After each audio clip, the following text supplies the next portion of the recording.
Madam Deputy Chair. And first of all, I'd like to start today by acknowledging all the people who have suffered injuries from the vaccines. When I signed up to become a senator 2.5 years ago, I signed up to protect the Australian people and particularly to make sure that we always look after the health and well-being of those people. The name of the game with health is to make sure that everyone has a good health outcome and it's not just about the vaccine rollout and reaching targets. That's a means to an end, and the end in itself is good health for everyone. And the best people to do that are the people themselves in consultation with their doctor. And we shouldn't be having mandates imposed upon people by bureaucrats, by governments or by the media. What we have got, however, is that we have got Australians who have been injured, who did the right thing, who listened to the government that said the vaccines were safe and effective, and what we've seen is many of these victims have been scorned and ignored by the medical community. It must be particularly difficult to have an injury at the best of times, but it must be so much more worse when you go to the doctor or the hospital and you're not getting the attention that you need. That is why I'm speaking here today. And in particular, what I would like to do, and the reason why I am withholding my vote from the government, first and foremost, is to improve the indemnity scheme for those people who have been injured by the vaccine. People have been injured for months now. There have been people who have been paralysed down their right-hand side. There's people who have had strokes, pulmonary embolisms, myocarditis, pericarditis, functional neurological disorders. And these people have been left helpless by a government who are more than happy to indemnify foreign pharmaceutical companies, many of whom are convicted felons for past misdemeanours, but now we are neglecting suffering Australians. I believe that these people should be compensated for every dollar they spend as a result of vaccine injuries. The threshold should not start at $5,000. They should be compensated as well for their loss of income as a result of not being able to work because of the vaccine injury. Furthermore, they need to be compensated straight away and not have to wait for months. I know one lady who was paralysed back in June. She's been bedridden most of that time. She's had a broken ankle. She has to spend $400 a month on potassium IV injections just to keep her alive. Now, I don't know about you, but I think that we've got an obligation to protect people who are going such shocking medical injuries. Furthermore, in the case of healthy people who had no underlying conditions, the onus of proof should be on the government to prove that serious injuries weren't caused by the vaccines and not the other way around. These victims should not be treated like criminals and expected to prove beyond reasonable doubt that their injury was caused by the vaccine, but rather the civil weight of evidence be used, and that is the balance of probabilities. It would be very intimidating for someone who's sick and injured and who isn't a medical expert to go up in front of a board of lawyers and doctors who are trying to, basically talk these people out of compensation merely because the government doesn't want to do the right thing by its people. But most of all, what these people want is for their voices to be heard, for their injuries to be treated with the same level of concern as a COVID patient. These people should not be shunned and scorned by the very people who are expected to care for them. To be fair to the medical community, this is not your fault. I have heard from countless doctors, nurses and patients that backroom bureaucrats, namely AHPRA and the TGA, are threatening the medical staff with deregistration if they speak up about vaccine injuries. This needs to stop.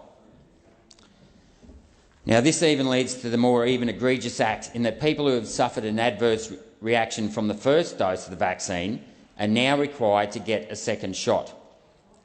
What kind of cruel, inhumane act is this? Seriously, what has happened to common decency and human compassion? Now, I note that Senator Keneally used the word violent extremism and violence a lot in her speech, but can I say the threat of having to take a second vaccine if you've already had an adverse reaction from the first vaccine, I think is violence in itself. It is intolerably cruel and it is not something I intend to walk by. Furthermore, I don't understand why it is so necessary to force these people into getting a vaccine if we are already at 84% double vaccinated for the adult population over 16. If you asked the Prime Minister and the Premiers last year if they would accept this figure as a reasonable rate of progress and would that achieve herd immunity, I'm sure they all would have said yes. So why are the Premiers still pushing vaccination so hard? I've been contacted by thousands of people who have valid medical reasons why they can't take the vaccine. Many have even been granted exemptions by their doctors as to why they can't take a second vaccine, but they are still being excluded by the Premiers from society. Now, if a doctor says that you can't take a vaccine and you're given an exemption, who are the Premiers and the government to say to people, we're going to exclude you from society? These people are already injured. Why are we shunning them? Why are we putting them down? Why are we putting the spin of the political narrative over the health and well-being of the Australian people? You know, this issue is way above politics. It is about the people, and we should not be playing political games with their health. Where there is a risk, there must be choice. This is especially so in regards to healthy people who have a very low risk of serious injury from COVID. They should be entitled to weigh up the relative risk of an injury from COVID versus an injury from the vaccine. Instead, we have had their rights and their choices taken away from them. And the problem with that is that federal legislation in the immunisation handbook itself says that you cannot coerce people into taking a vaccine.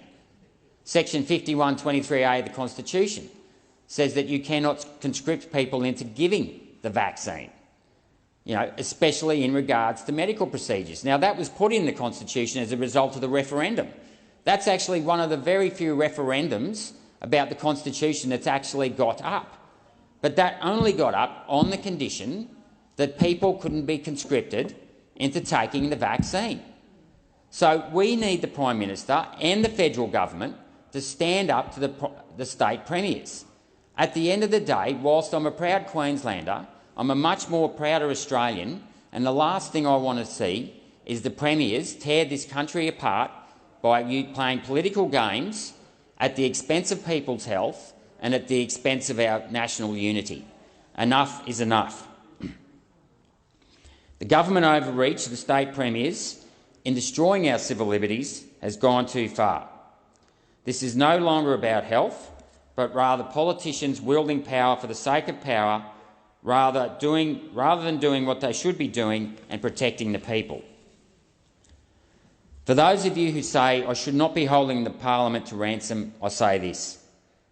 Politicians should not be holding people to ransom. Politicians should not be holding people to ransom with their health. The people should not be held to ransom with their livelihoods. They should not be held to ransom by separating them from their children. They should not be held to ransom by discriminating against their children. I've had so many stories of upset parents who've chose not to get their children vaccinated, children younger than 16, because they want to wait and see the longitudinal data. They know there's a low risk of children having severe adverse events from injuries from COVID, and yet the children now have been stopped from going to school formals, attending schoolies and things like that. I just cannot believe that we are taking these mandates so far to be holding it against the children who basically, while they have their choices restricted by their guardians, which is rightfully so. That's why we have things called parents and we acknowledge age of consent. But just another example of the government overreach that has gone too far in dealing with COVID. And I'd also like to point out to my fellow colleagues, especially my Queensland colleagues, we have the LNP values, which is the dignity and worth of every individual. Surely if someone has had a serious injury from a vaccine, they have the right to say no to a second one. What type of intolerable cruelty is it that we are going to force people into possibly getting injured again? And I've had many stories of people who felt a little bit off after the first vaccine. They thought it was, as a result of the vaccine. They went and saw their doctor. The doctor said, no, it wasn't the vaccine, you'll be right, get the second vaccine. And then they've had a much worse reaction the second time around. I know with Chantel Gerard, the Western Australian police officer in Perth, when she went to go to the vaccine safety clinic, she thought she was going to get some counselling as to how to deal with her injury. Instead, the vaccine safety clinic was trying to tell her to take the second vaccine. And her health has deteriorated markedly since that meeting.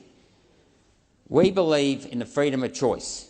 We believe in the freedom of conscience. We believe in free speech. We should allow people to make choices based on their own medical conditions in consultation with their doctor. And if I could quote another doctor I spoke to last week, as he said, we're now in this upside-down world where the doctors and nurses are being gagged, and all the unprofessional, unqualified experts, politicians, myself included, the media and celebrities are telling everyone to get the jab. And as another doctor pointed out to me last week, she said that is entirely irresponsible to be not diagnosing and looking at people before getting a vaccine, especially a vaccine that is still undergoing longitudinal testing, a vaccine that is new technology that has never been used before. And this is the thing, the arguments often split out into vax versus anti-vax. Every vaccine has to be assessed on its own merits. This vaccine was rushed. Now, I understand why. There was a serious risk from COVID. But we need to be honest about the fact that we are still undergoing testing, and we need to be honest about the fact that what we're seeing out in the population data of adverse events, doesn't correlate with the data from the testing that Pfizer did. Now, much of that testing has actually, when it got released, much of that data has actually been redacted. I mean, that in itself is a massive concern. How can anyone make a proper informed choice when the data from the trial itself has actually been redacted? Furthermore, the population and the people who got tested, the placebo group, they went and vaccinated the placebo group. So now it is almost impossible to do long-term testing because we don't actually have a trial of people who haven't been vaccinated.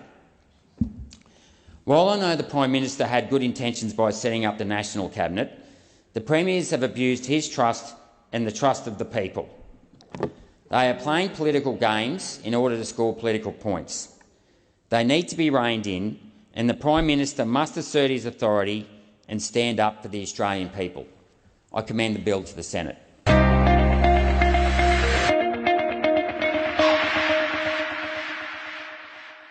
Authorised G. Rennick, LNP Chermside.